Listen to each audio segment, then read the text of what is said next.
কারো কপালে তিল থাকলে নাকি নেতা হয়। ডান গালে তিল থাকলে অর্থ ও সামাজিক সাফল্যের লক্ষণ বলা হয়। বাম গালে তিল থাকলে আবেগপ্রবণ, তার ভিতরে প্রেম থাকে, আবার প্রেমে ছেঁকাও খায়, নাউজুবিল্লাহ, এমন কথা বলে থাকে। ঠোঁটের কাছে তিল থাকলে ভোগ বিলাস, ভালো খাবার ও আকর্ষণীয় ব্যক্তিত্বের লক্ষণ বলা হয়। ডান হাতে তিল থাকলে কর্মক্ষেত্রে সাফল্য, অর্থ উপার্জনের লক্ষণ বলা হয়, নাউজুবিল্লাহ। তিলের সাথে যদি সম্পর্ক হয়ে থাকে, রাস্তায় বহুত ভিক্ষুক আছে যার পাছাতেও তিল আছে, পায়েও তিল আছে, কপালেও তিল আছে, তোর ভাগ্য ঘুরে নাকা। শরীরে কোথায় তিল থাকলে কি হয়, এগুলো বিশ্বাস করা যাবে কিনা।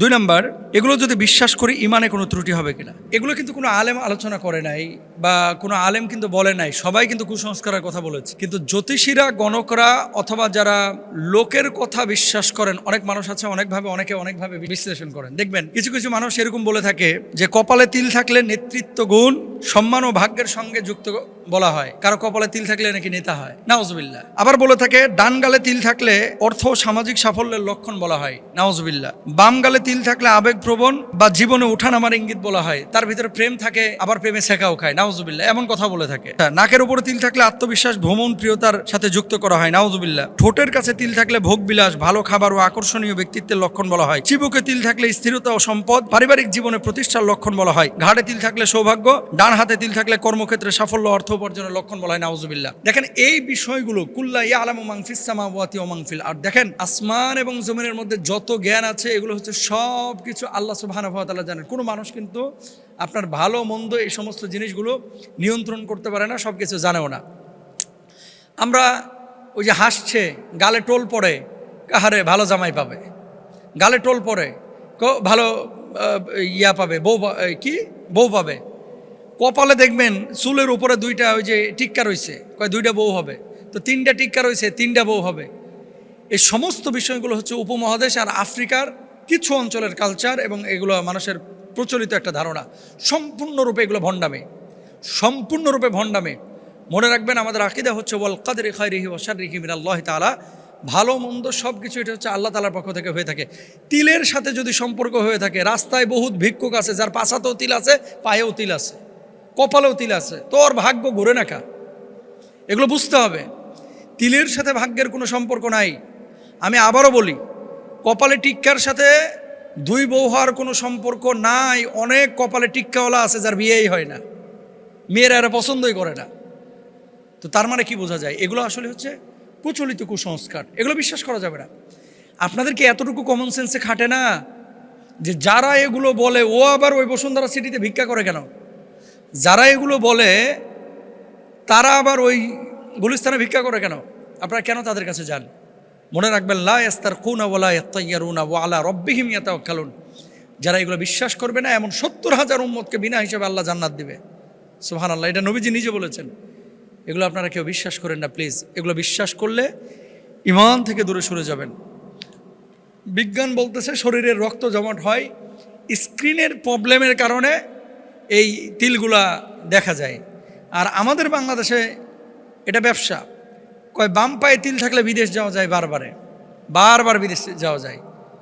অনেকের বাম পায়ে তিল আছে, পাসপোর্টই নাই, বিদেশ যাওয়া তো দূরের কথা। এগুলো বিশ্বাস করা যাবে না, আল্লাহ বুঝদান করুক, আমিন। কওমি মাদ্রাসার এক ছাত্র নাকি মধ্যাকর্ষ শক্তি থেকে বিদ্যুৎ তৈরি করেছেন, বাংলা ভিশন এটা নিয়ে নিউজ করেছে, পুরো ভাইরাল বাংলাদেশে।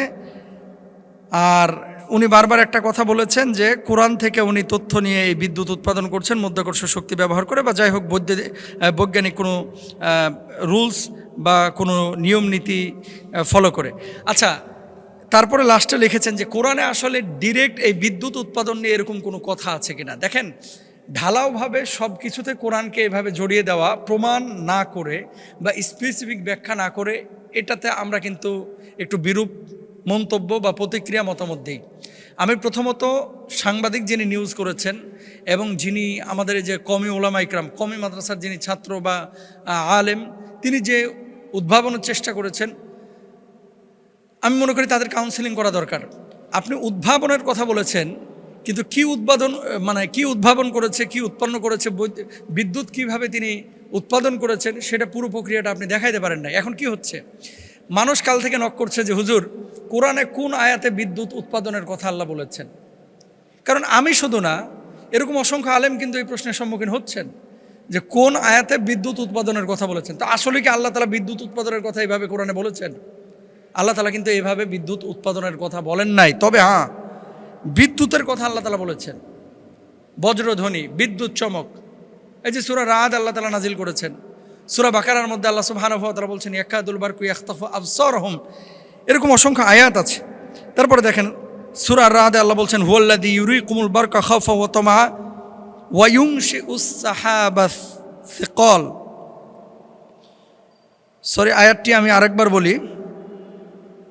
হ্যাঁ, ঠিকই আছে, ওয়া ইউনশিউস সাহাবাস সিকাল, এটা আল্লাহ সুবহানাহু ওয়া তাআলা বলেছেন। এখন তিনি তোমাদেরকে বিদ্যুৎ চমক দেখান, ভয় ও আশার সঞ্চার করে, এবং তিনি ভারী মেঘমালা তৈরি করেন। সূরা রাদের 13 নম্বর আয়াতে 12 নম্বর আয়াতে আল্লাহ এটা বলেছেন। এরপরে 13 নম্বর আয়াতে বলছেন কি ওয়ায়ুরসিলুস সাওয়াইকা ফায়ুসিবু বিহা মাইয়াশা, আর তিনি বজ্রপাত প্রেরণ করেন অতঃপর যাকে ইচ্ছা তা দ্বারা আঘাত করেন।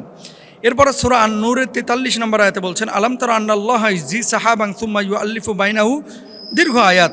তুমি কি দেখো না যে আল্লাহ মেঘমালাকে সঞ্চালিত করেন, তারপর সেগুলোকে একত্রিত করেন, পরে সেগুলোকে স্তূপীকৃত করেন। এখন কথা হচ্ছে বিদ্যুৎ কিভাবে তৈরি হয়। বিদ্যুৎ তৈরি হয় যেই প্রক্রিয়ায় আপনারা যারা সায়েন্সের স্টুডেন্ট আপনারা পড়েছেন, আমি নিজেও সায়েন্সের স্টুডেন্ট ছিলাম যখন মাদ্রাসায় পড়তাম, দাখিলা আলেম দিয়েছিলাম। তো সেখানেও তো আমরা পদার্থবিজ্ঞানের মধ্যে এগুলো পড়েছিলাম যে কোনো একটা শক্তি প্রথমত, তারপরে টারবাইন ঘোরায়, এরপরে জেনারেটর ঘুরে, সেখান থেকে বিদ্যুৎ উৎপাদন হয়। এখন শুধু উনি যদি বলে যে মধ্যাকর্ষ শক্তি ব্যবহার করে বিদ্যুৎ উৎপাদন করা হয়, তাহলে হরমুজ প্রণালী নিয়ে এই টানাটানি কেন হবে? ইউরোপিয়ানরা, আমেরিকানরা, পশ্চিমা বিশ্বের এরা কি মধ্যাকর্ষ শক্তি ব্যবহার করতে পারে না? এদের কি অভাব আছে? তো তারা কেন তেলের জন্য ইরাকে হামলা করে, কেন তেলের জন্য ইরানে হামলা করে? এগুলো কমন সেন্সের বিষয়। আসলে মধ্যাকর্ষ শক্তি এক কথায় এভাবে বলে দিলে মানুষ বিভ্রান্ত হয়। এজন্য বলবো যে অল্প বিদ্যা ভয়ঙ্করী। আমাদের কিছু ভাই এবং বোনেরা আছে যে কোরআন থেকে বিদ্যুৎ উৎপাদন তিনি করেছেন, আরে বাবারে বাবা, আবেগে একেবারে আপ্লুত হয়ে গেছেন। অবশ্যই কোরআনুল কারীম আল্লাহ সুবহানাহু ওয়া তাআলা সব দিক নির্দেশনা দিয়েছেন, কিন্তু সেটা অথেন্টিক সোর্সে আপনাকে বুঝাইতে হবে, না হলে মানুষ ভুল মেসেজ পাবে। পদার্থবিজ্ঞানের যারা ছোটোখাটো ছাত্র তারাও এই কন্টেন্ট দেখে হাসতেছে, তারাও কিন্তু উল্টাপাল্টা কমেন্ট করতেছে। তার মানে কি পাবলিকের কাছে একটা ভুল মেসেজ যাচ্ছে। আমি সাংবাদিক ভাইকে বলবো যে আপনারা যারা সাংবাদিকতা করেন, এই যে রিকোয়েস্ট হচ্ছে যে কোনো তথ্য যখন পেশ করবেন একটু ডিটেল পেশ করেন। ও একটা যন্ত্র, ওই টেনিস বল পেঁচানোর মতো একটা বস্তু নিয়ে বসে আছে, যন্ত্র নিয়ে বসে আছে, আপনি দেখাইলেন যে কোরআনের থিওরি ব্যবহার করে তিনি বিদ্যুৎ উৎপাদন করেছেন। তো এটা নিয়ে এখানে যে তথ্যগুলো দেওয়া হচ্ছে তাকে কাউন্সেলিং করা উচিত, যে স্পেসিফিক তথ্য এবং না দেখানো পর্যন্ত মানুষজন এখানে বিভ্রান্ত হয় এবং কোরআনকে খাটো করা হয়, ছোট করা হয়, যদি আপনি স্পেসিফিক না দেখাতে পারেন। আপনি বলছেন কোরআন নিয়ে রিসার্চ করে আপনি বের করেছেন, তো কোরআনে তো আল্লাহ বিদ্যুতের কথা বলেছেন, বিদ্যুৎ উৎপাদন প্রক্রিয়াটা আপনি কিভাবে করলেন সেটা আপনার দেখানো উচিত ছিল। এর জন্য আমি বলবো সব কিছু ইসলামের সাথে, সব কিছু কোরআনের সাথে, সব কিছু শরীয়তের সাথে মিলানোর আগে একটু যাচাই বাছাই করতে হবে, একটু প্রেজেন্টেশনটা সুন্দর হতে হবে, নাহলে অমুসলিমরা ইসলামকে খাটো করবে। যারা জ্ঞানী গুণী আছে তারা আপনার কথা শুনে হাসবে, আপনাকেও কিন্তু কি করবে, তুচ্ছ তাচ্ছিল্য করবে। আল্লাহ আমাদেরকে বোঝার তৌফিক দান করুক, আমিন।